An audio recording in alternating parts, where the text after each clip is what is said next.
بسم اللہ الرحمن الرحیم۔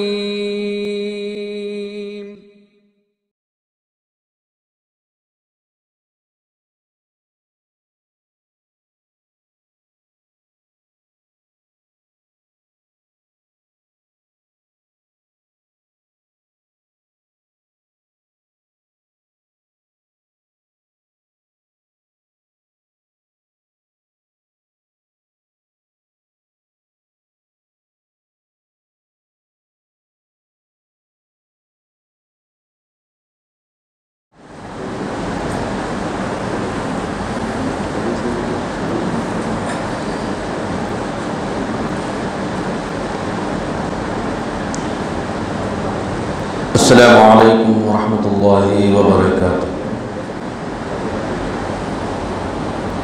الحمد للہ رب العالمین والصلاة والسلام علی سید الانبیاء والمرسلین وعلى آلہ الطیبین الطاہرین واصحابہ الاکرمین اجمعین، اما بعد فأعوذ بالله من الشيطان الرجيم، بسم الله الرحمن الرحيم۔ يا أيها الذين آمنوا قوا أنفسكم وأهليكم نارا وقودها الناس والحجارة عليها ملائكة غلاظ شداد لا يعصون الله ما أمرهم ويفعلون ما يؤمرون۔ صدق الله العلي العظيم۔ قال الله تبارك وتعالى في شأن حبيبه: إن الله وملائكته يصلون على النبي يا أيها الذين آمنوا صلوا عليه وسلموا تسليما۔ اللهم صل على سيدنا وشفيعنا ونبينا مولانا محمد وعلى آل سيدنا محمد وأصحابه وبارك وسلم۔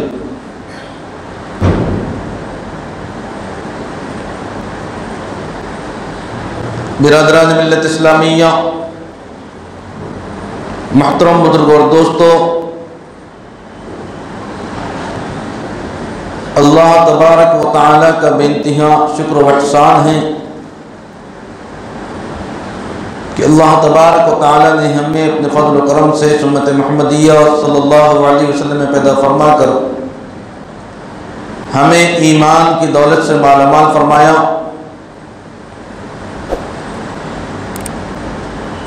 اور اس بات پر بھی ہم اللہ کا شکر ادا کرتے ہیں کہ اللہ تبارک و تعالی نے یوم الجمعہ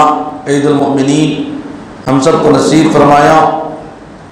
اور نماز جمعہ کے ادا کرنے کے لیے ہم سب کو یہاں مسجد میں جمع فرمایا۔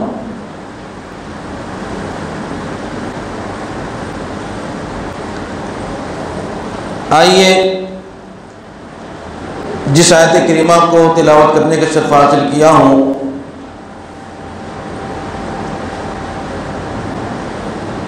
اس آیت کریمہ کے حوالے سے جو باتیں آپ کے سامنے رکھنی ہیں، اس سے پہلے میں آپ کو درود پاک کے بارے میں چند باتیں بتا کر اپنے اصل موضوع کی طرف آؤں۔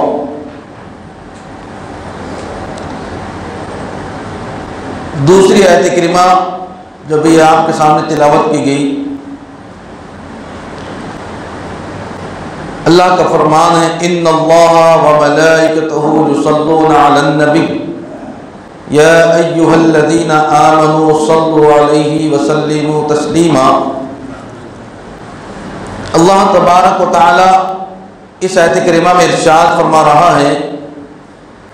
بے شک اللہ اور اس کے فرشتے درود بھیجتے ہیں نبی پر، اے ایمان والوں تم بھی ان پر خوب درود اور سلام بھیجو۔ معزز سامعین کرام، درود پاک پڑھنا باعث اجر و ثواب ہے، اور یہ حکم خداوندی ہے کہ اللہ تبارک و تعالی خود بھی اپنے نبی پر درود بھیجتا ہے، اللہ کے فرشتے بھی نبی علیہ السلام پر درود بھیجتے ہیں، اور اہل ایمان کو بھی اس کا حکم دیا گیا ہے۔ جیسا کہ اللہ تبارک و تعالیٰ کا قرب حاصل کرنے کے لیے کہا گیا کہ بندہ حالت نماز میں اور بالخصوص حالت سجدہ میں رب سے سب سے قریب ہوتا ہے، تو معلوم ہوا کہ اللہ کا قرب حاصل کرنے کے لیے ہمیں کثرت سے سجدے کرنے ہیں، کثرت سے نمازیں پڑھنی ہیں، کثرت سے نوافل پڑھنی ہیں، ہمیں نمازوں کی پابندی کرنی ہے، تب اللہ تبارک و تعالیٰ کا قرب ہمیں نصیب ہوگا۔ اور اگر ہم قربت مصطفی چاہتے ہیں، نبی کریم صلی اللہ علیہ وسلم کا قرب چاہتے ہیں، تو خود نبی کریم صلی اللہ علیہ وسلم ارشاد فرماتے ہیں کہ تم میں بروز قیامت مجھ سے سب سے قریب وہ ہوگا جس نے کثرت کے ساتھ مجھ پر درود پاک پڑھا ہوگا۔ اور مفسرین نے، علماء کرام نے، صوفیاء کرام نے یوم جمعہ اور شب جمعہ میں تو درود پاک پڑھنے کی بڑی خاص فضیلتیں بیان فرمائی ہیں۔ میرے محترم بزرگوں اور دوستو، نمازوں کے بعد، اللہ کے ذکر کے بعد، کلمہ طیبہ کے ذکر کے بعد اگر کوئی ہم وظیفہ اگر کرنا چاہتے ہیں تو میں آپ کو یہ مشورہ دیتا ہوں کہ ہم کثرت کے ساتھ درود پاک پڑھنا شروع کر دیں۔ درود پاک پڑھنے کی برکتیں یہ ہوگی کہ نبی کریم صلی اللہ علیہ وسلم کی محبت ہمارے دل میں پیدا ہوگی، اور بروز محشر نبی کریم صلی اللہ علیہ وسلم کا قرب ہمیں نصیب ہوگا، اور انشاءاللہ تبارک و تعالی دنیا میں بھی آپ اس کی برکتیں دیکھیں گے اور آخرت میں بھی اس کی برکتیں دیکھیں گے۔ ایک مرتبہ باواز بلند درود پاک پڑھیں۔ اللہم صلی علی سیدنا محمد وعلی آل سیدنا محمد واصحابہ وبارک وسلم۔ خطبہ مسنہ کے بعد قرآن کریم کی ایک آیت کریمہ جو کہ سورہ تحریم کی آیت نمبر 6 ہے، میں نے تلاوت کرنے کے شرف حاصل کیا ہوں۔ اس کا ترجمہ اس طرح بیان کیا گیا ہے: اے ایمان والوں، اپنی جانوں اور اپنے گھر والوں کو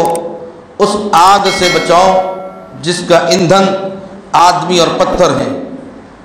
اس پر سختی کرنے والے طاقتور فرشتے مقرر ہیں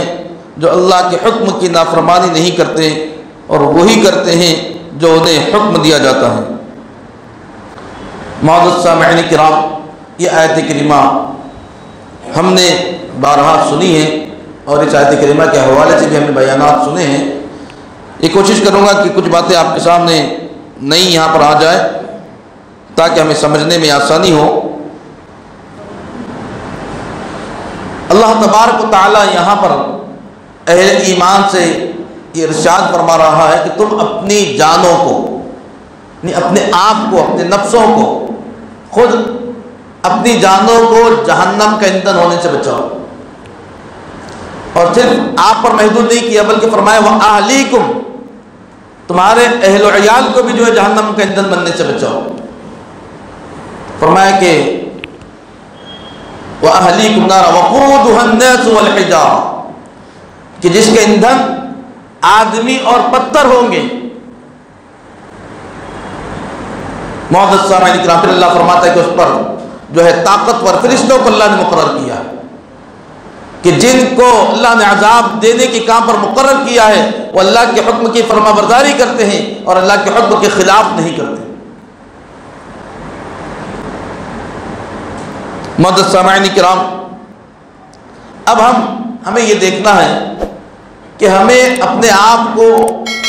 جہنم کا ایندھن ہونے سے کیسے بچانا ہے، کہ ہم کون سے اعمال کریں کہ جس سے اللہ تبارک و تعالی ہمیں جہنم کی آگ سے بچائے، ہمارے اہل و عیال کو اللہ تبارک و تعالی جہنم کی آگ سے بچائے۔ مفسرین کرام فرماتے ہیں کہ اے ایمان والوں، اللہ تعالیٰ اور اس کے رسول صلی اللہ تعالیٰ علیہ وآلہ وسلم کی فرما برداری اختیار کر کے عبادتیں بجا لا کر اور گناہوں سے باز رہ کر اپنے گھر والوں کو نیکی کی ہدایت اور بدی سے ممانعت کر کے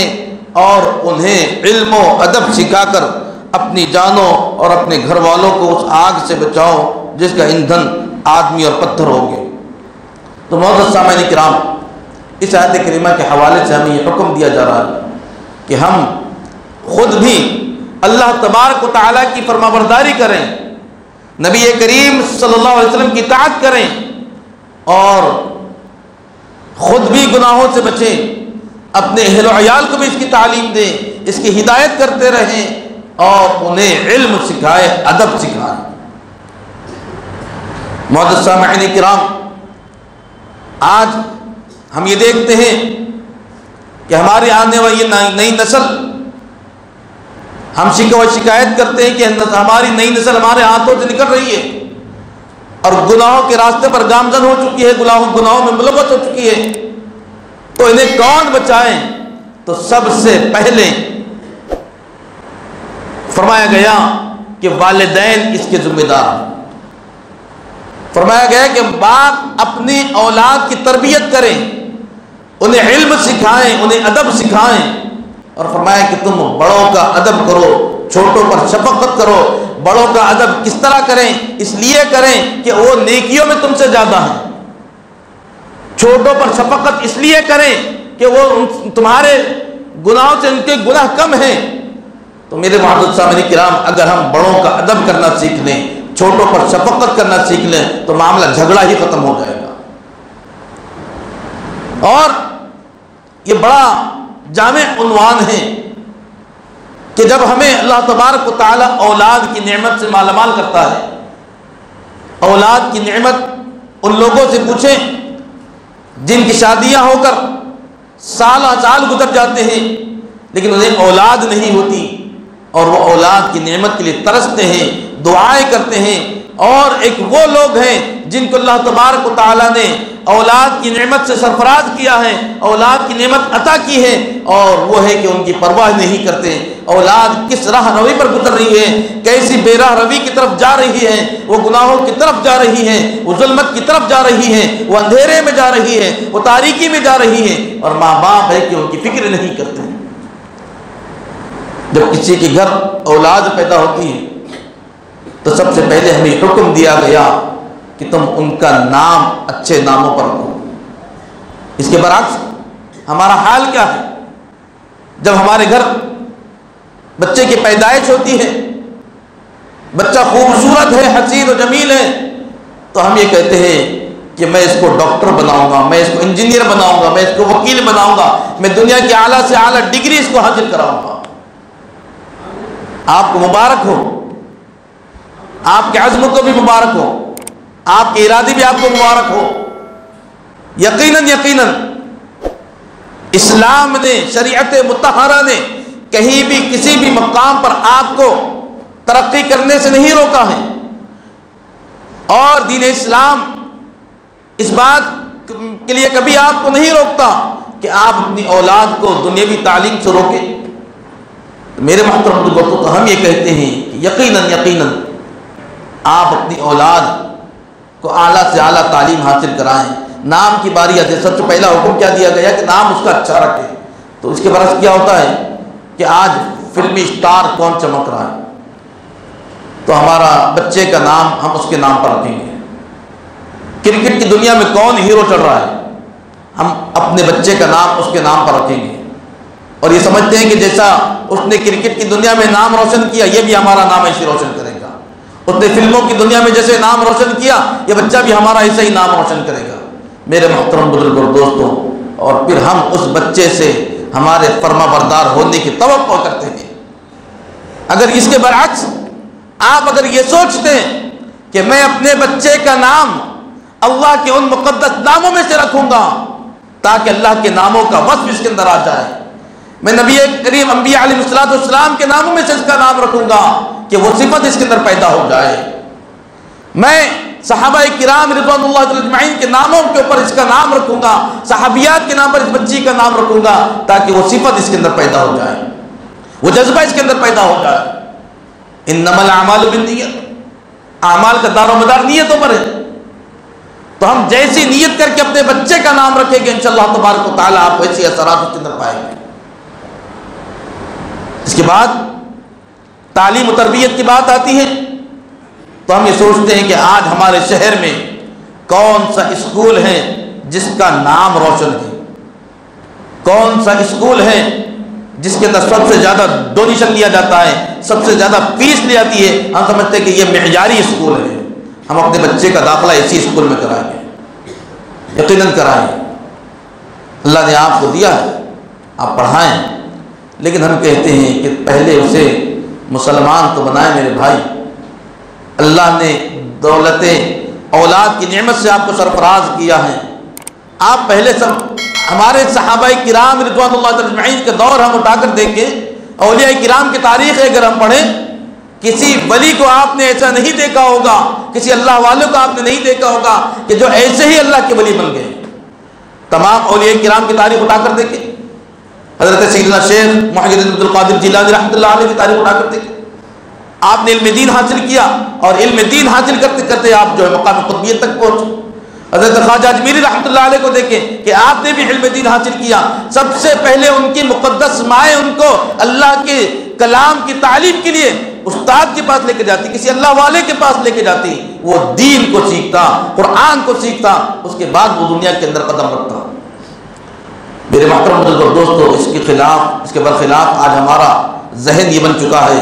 کہ ابھی وہ بچہ بولنے کی بھی قابل نہیں ہوتا، 2.5 سال 3 سال کی عمر ہوتی ہے، ہم غیروں کے حوالے اس کو کر دیتے ہیں، وہی اس کی تربیت ہوتی ہے، اس کی نشو و نما ہوتی ہے، اور پھر ہم اس کی توقع کرتے ہیں جب وہ بڑا ہوتا ہے، جوان ہوتا ہے، اور پھر وہ ایسے کلچر میں، ایسے ماحول میں پنپتا ہوتا ہے، ایسے ماحول میں اس کی تربیت ہوتی ہے، دینی ماحول سے وہ کوسوں دور ہوتا ہے، اور پھر ہم توقع کرتے ہیں کہ ہمارا بچہ نمازی بن جائے،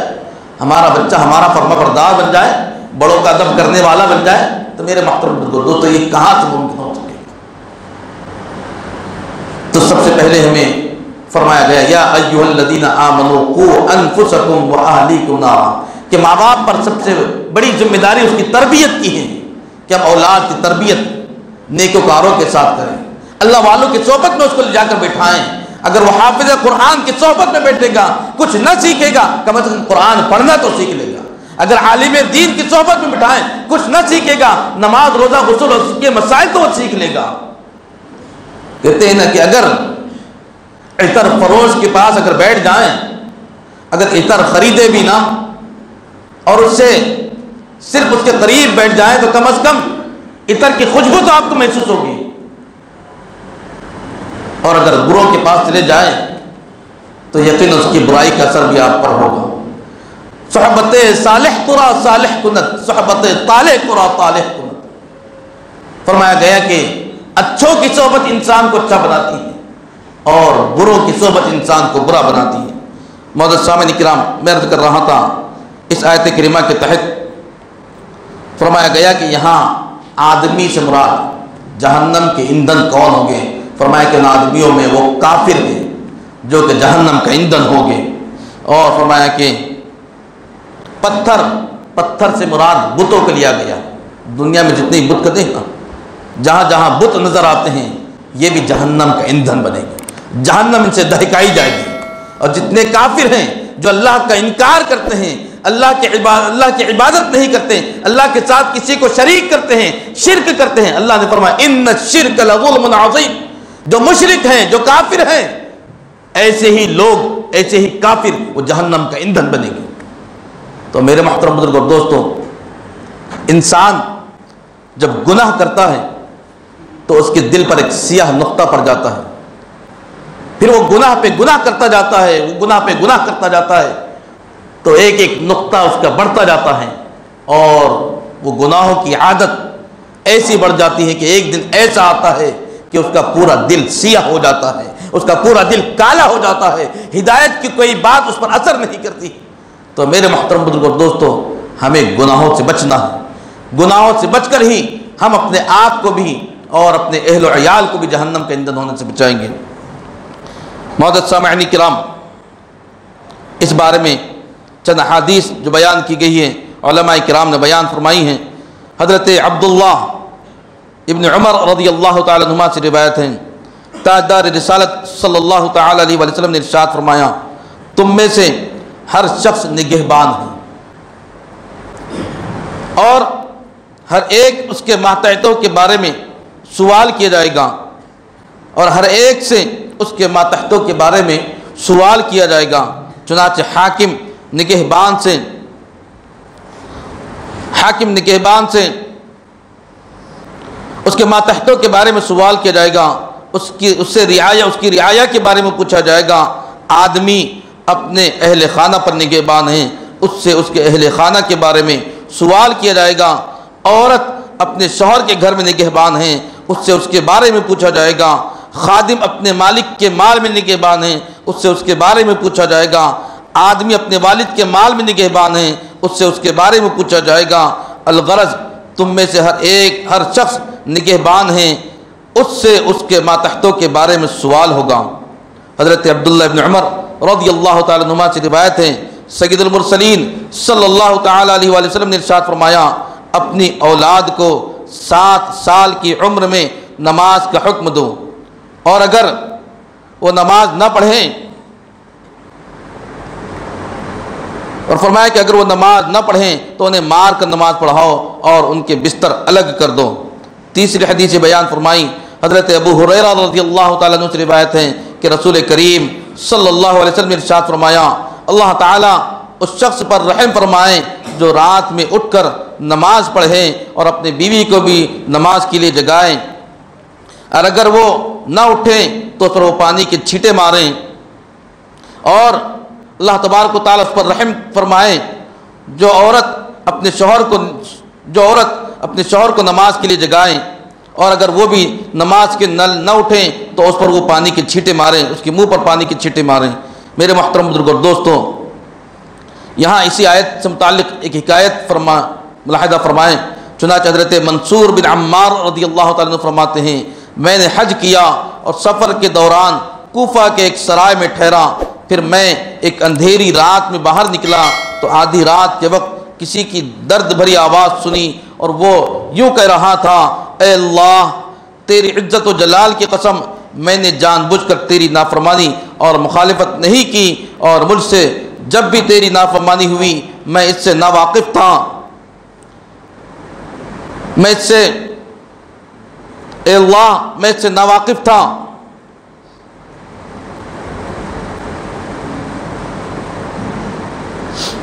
اور ایک مرتبہ درود پاک پڑھیں، اللہم صلی علی سیدنا محمد وعلی آل سیدنا محمد واصحابہ وبارک وسلم۔ ایک اندھیری رات میں باہر نکلا تو آدھی رات کے وقت کسی کی درد بھری آواز سنی، وہ کہہ رہا تھا، اللہ میں نے جان بوجھ کر تیری مخالفت نہیں کی، تیری نافرمانی نہیں کی، اور میں اس سے ناواقف تھا، لیکن خطا کرنے پر میری بدبختی نے میری مدد کی، اور تیری ستاری کی امید نے مجھے گناہ پر ابھارا، اور بے شک میں نے اپنی نادانی کی بنا پر تیری نافرمانی کی اور مخالفت کی، تو اب تیرے عذاب سے مجھے کون بچائے گا؟ اگر تو نے مجھ سے اپنی رحمت و عنایت کی رسی کاٹ لی تو میں کس کی رسی کو تھاموں گا؟ جب وہ اپنی اس التجا سے فارغ ہوا تو میں نے، حضرت منصور فرماتے کہ میں نے قرآن مجید کی آیت تلاوت کی، قوا انفسکم واہلیکم نارا وقودها الناس والحجارة علیہا ملائکۃ غلاظ شداد لا یعصون اللہ ما امرہم ویفعلون ما یؤمرون۔ پھر میں نے ایک شدید حرکت کی آواز سنی اور اس کے بعد کوئی آواز نہ سنائی دی، میں وہاں سے چلا گیا اور دوسرے دن اپنی رہائشگاہ میں لوٹا تو دیکھا کہ ایک جنازہ رکھا ہوا ہے۔ میں نے وہاں موجود ایک بوڑھی خاتون سے میت کے بارے میں پوچھا، وہ مجھے نہیں جانتی تھی۔ اس نے کہا، رات کے وقت یہاں سے ایک مرد گزرا، اس وقت میرا بیٹا نماز پڑھ رہا تھا، اس آدمی نے قرآن مجید کی ایک آیت پڑھی جسے سن کر میرے بیٹے کا انتقال ہو گیا۔ معزز سامعین کرام، یہ آیت کریمہ کا اثر یہ تھا کہ ایک آدمی کہتا ہے کہ میں گناہ کرتا تھا لیکن نادانی میں کیا کرتا تھا، میں مخالفت کیا کرتا تھا لیکن میں اس سے ناواقف تھا۔ تو میرے محترم بزرگ اور دوستوں، ایک بزرگ وہاں سے گزرتے ہیں اور یہ آیت تلاوت فرماتے ہیں، قُوْ أَنفُسَكُمْ وَأَهْلِيكُمْ نَارًا۔ اس پر ایک ایسی ہیبت طاری ہوتی ہے، ایسا خوف طاری ہوتا ہے کہ وہیں چیخ مار کر اس کی روح نکل جاتی ہے اور وہ دنیا سے انتقال کر جاتا ہے۔ آج علماء کرام ہمارے سامنے اس آیت کریمہ کو بار بار تلاوت کرتے ہیں، پڑھتے ہیں۔ کیا وجہ ہے کہ آج ہمارے دل اتنے سخت ہو چکے ہیں، ہم گناہوں میں ایسے ملوث ہو چکے ہیں کہ ایسا لگتا ہے کہ ہمارے دل پورے سیاہ ہو چکے ہیں، پورے کالے ہو چکے ہیں۔ میرے محترم بزرگوں اور دوستوں، گناہوں سے بچتے رہیں۔ گناہ دو قسم کے ہوتے ہیں، گناہ صغیرہ اور گناہ کبیرہ۔ احادیث میں علماء کرام بیان فرماتے ہیں، اس بات کو بیان فرماتے ہیں کہ صغیرہ گناہ جو ہیں اللہ تبارک و تعالیٰ اپنی رحمت سے معاف فرما دے گا، لیکن کبیرہ گناہ بغیر توبہ کے معاف نہیں ہوگے۔ تو میرے محترم بزرگوں اور دوستو، کبائر گناہ سے ہمیں بچنے کی ضرورت ہے۔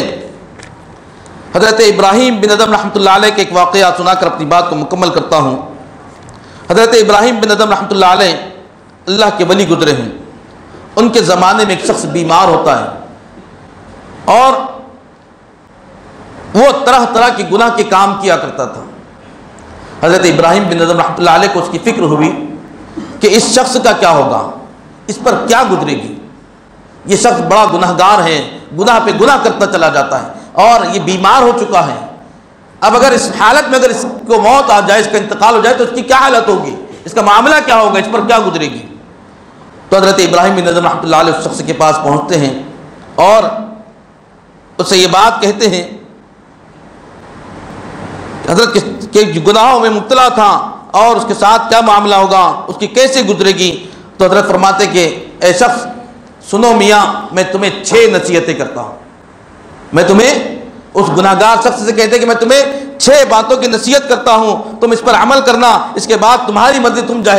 جو چاہے وہ کرنا۔ اگر تم گناہ کرنا چاہتے ہو تو ایسی جگہ تلاش کرو جب تم گناہ کرو تو اللہ کا رزق مت کھاؤ۔ تو شخص کہتا ہے کہ حضرت آپ کیسی بات کرتے ہیں، اگر میں اللہ کا رزق نہ کھاؤں تو کس کا رزق کھاؤں، روزی دینے والا کون ہے، رزق دینے والا کون ہے۔ تو کہا کہ تمہیں شرم نہیں آتی، اس بات کا تمہیں یقین بھی ہے کہ اللہ تبارک و تعالی رزاق ہے، وہی روزی دینے والا ہے، وہی رزق دینے والا ہے، پھر تم گناہ کیسے کرتے ہو، کہ تمہیں اس بات پر شرم نہیں آتی۔ پھر فرمایا دوسری بات آپ فرماتے ہیں کہ اگر تم گناہ کرنا چاہتے ہو تو ایسی جگہ چلے جاؤ جو کہ اللہ کا ملک نہ ہو، اللہ کے ملک میں رہ کر گناہ مت کرو۔ وہ شخص کہتا ہے کہ حضرت یہ آپ کیسی بات کہتے ہیں کہ میں بھلا کہاں جاؤں،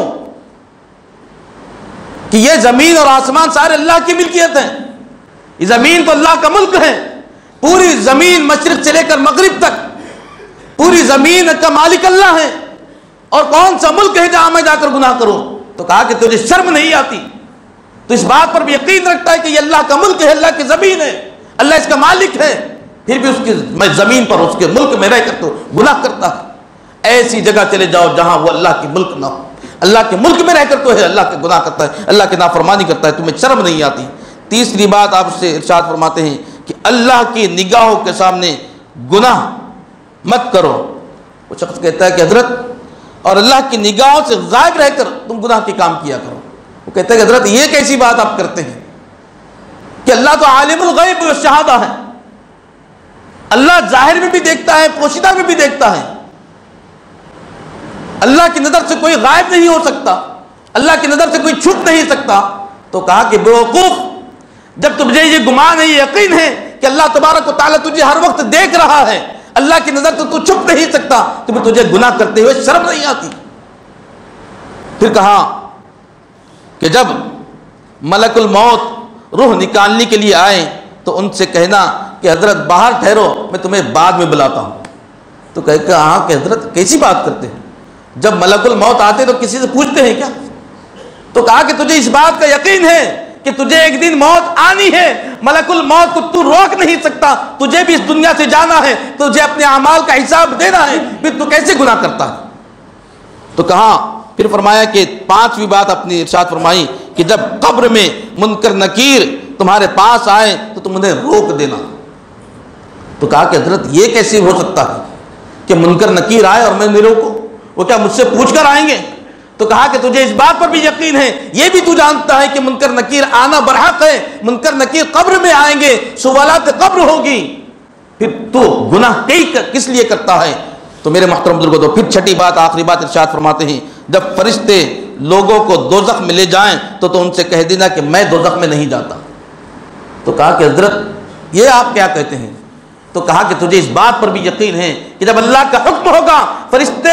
جو جہنمیوں کو جہنم کی طرف لے جا رہے ہوں گے، کوئی انہیں روک نہیں سکتا، تو پھر تو گناہ کیسے کرتا ہے کہ تجھے اس بات پر بھی شرم نہیں آتی؟ تو میرے محترم بزرگوں دوستو، بعد میں معلوم ہوا کہ اللہ تبارک و تعالیٰ کے اس مبارک ولی کے کلمات اس کے دل میں جو ہے تیر بن کر گئے، اور اس نے گناہوں سے توبہ کر لی، اور آخری ایام اپنی وہ اللہ تبارک و تعالیٰ کی اطاعت میں، فرمانبرداری میں گزارنے لگا، اور اچھی حالت میں جو ہے اس کی موت ہوتی ہے۔ تو اللہ تبارک و تعالیٰ سے دعا کرتے کہ اللہ تبارک و تعالیٰ ہم سب کو کہنے سننے سے عمل کی توفیق عطا فرمائیں۔ میرے محترم بزرگوں دوستو، وقت جو ہے متعین کیا گیا تھا، وقت دیا گیا تھا، بہت ساری باتیں تھیں کہ آج یہاں پر آپ کے درمیان پہلی بار آنا ہوا ہے۔ ہمارے اس مسجد کے ذمہ دار عبدالمعید اشرف صاحب، انہوں نے جو ہے بلایا، ہم ان کے ممنون و مشکور ہیں کہ انہوں نے ہمیں بولنے کا موقع دیا۔ تمام انتظامیہ کمیٹی کی بھی مشکور ہیں کہ اس آپ کے درمیان پہلی مرتبہ آنے کا موقع ملا ہے، یہ پہلی گفتگو تھی۔ انشاءاللہ تبارک و تعالیٰ اگر اللہ باقی رکھے، اللہ سلامت رکھیں، تو پھر انشاءاللہ کبھی زندگی میں ملاقات ہوگی، اور گفتگو آگے بھی انشاءاللہ ہوتی رہے گی۔ بہت ساری باتیں ذہن میں تھیں جو آپ کی گوشے گزار کرنی تھی، لیکن وقت اس بات کی اجازت نہیں دیتا کہ میں اپنی گفتگو کو اور آگے بڑھاؤں اور مزید جو ہے اپنی گفتگو لمبی کروں۔ چند اعلانات ہیں، آپ سماعت فرمائیں۔ الحمدللہ مساجد کے بارے میں پچھلے جو ہے بابری مسجد کے حوالے سے ہمیں یاد دہانی کرائی گئی ہے کہ ہمیں بابری مسجد کو بھولنا نہیں ہے۔ تمام علماء کرام کا، امت مسلمہ کا باتفاق یہ فیصلہ ہے اور سب کا ماننا ہے کہ بابری مسجد تھی، مسجد ہے اور مسجد رہے گی، اور انشاءاللہ اللہ تبارک و تعالی جب ہمیں طاقت دے گا، جب ہمیں قوت دے گا، ہم دعائیں کریں گے۔ اگر ہم حاصل نہ کر سکیں تو ہم آنے والی نسلوں پر یہ قرض چھوڑیں گے اور ان کو یہ سمجھائیں گے، یہ بات بتائیں گے کہ تمہیں بابری مسجد کے لیے کوششیں کرنی ہیں۔ جب تک اللہ تبارک و تعالی ہمیں اس دنیا میں زندہ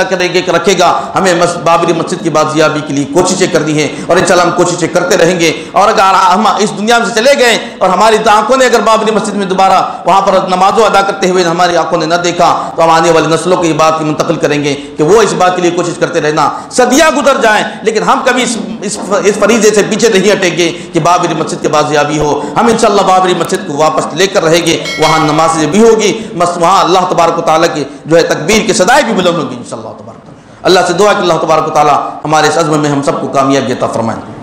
اسی حوالے سے جس طرح کہ آئے دن جابرانہ طور پر، ظالمانہ طور پر جبراً جو ہماری مساجد شہید کیا جا رہا ہے، انہی مساجدوں میں سے بہت سارے آپ سوشل میڈیا پر جو ہے دیکھتے رہتے ہیں، خبریں آپ کے سامنے آتی ہیں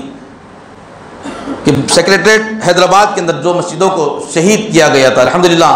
آپ تمام کے لیے خوشخبری ہے کہ 11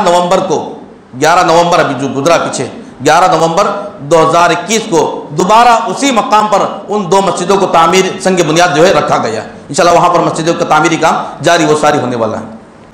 اللہ تبارک و تعالیٰ ایسی ہی ہماری جتنی مساجد شہید ہوئی ہیں جبراً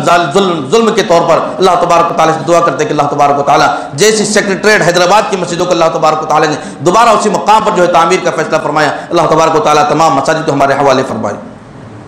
دوسرا اعلان یہ ہے کہ کل ہند مسجد تعمیر مجلس تعمیر ملت کے زیر اہتمام الحمدللہ یہاں پر جو کارکردگیاں انجام دی جاتی ہیں، جو سرگرمیاں عمل میں آتی ہیں، آپ حضرات اس مجلس کے جو ہے کاموں کو دیکھتے ہیں، اپنی آنکھوں سے دیکھتے ہیں، اس کے لیے الحمدللہ جو یہاں پر کام انجام دیے جاتے ہیں، یہاں پر مسافر خانہ یہاں پر بنایا گیا ہے، یہاں پر جو ہے طعام کا نظم کیا جاتا ہے، جو حضرات دواخانے میں آتی گھاٹی دواخانے میں آتے ہیں ان کے لیے طعام کا نظم کیا جاتا ہے، میت کے لیے جو ہے ڈری فریج کا انتظام کیا گیا ہے، اور اس کا جو ہے ایک پورا عملہ ہے، پورے اسٹاف ہے، پورے ملازمین ہیں، اور پھر مسجد کے اخراجات ہیں۔ آپ تمام حضرات سے یہ گزارش ہے کہ آپ تمام حضرات دل کھول کر اس کار خیر میں حصہ لے کر ثواب دار حاصل کریں۔ اللہ تبارک و تعالیٰ سے دعا ہے کہ اللہ تبارک و تعالیٰ ہم سب کو کہنے سننے سے عمل کی توفیق عطا فرمائے۔ آمین۔ وآخر دعوانا ان الحمد للہ رب العالمین۔ السلام علیکم۔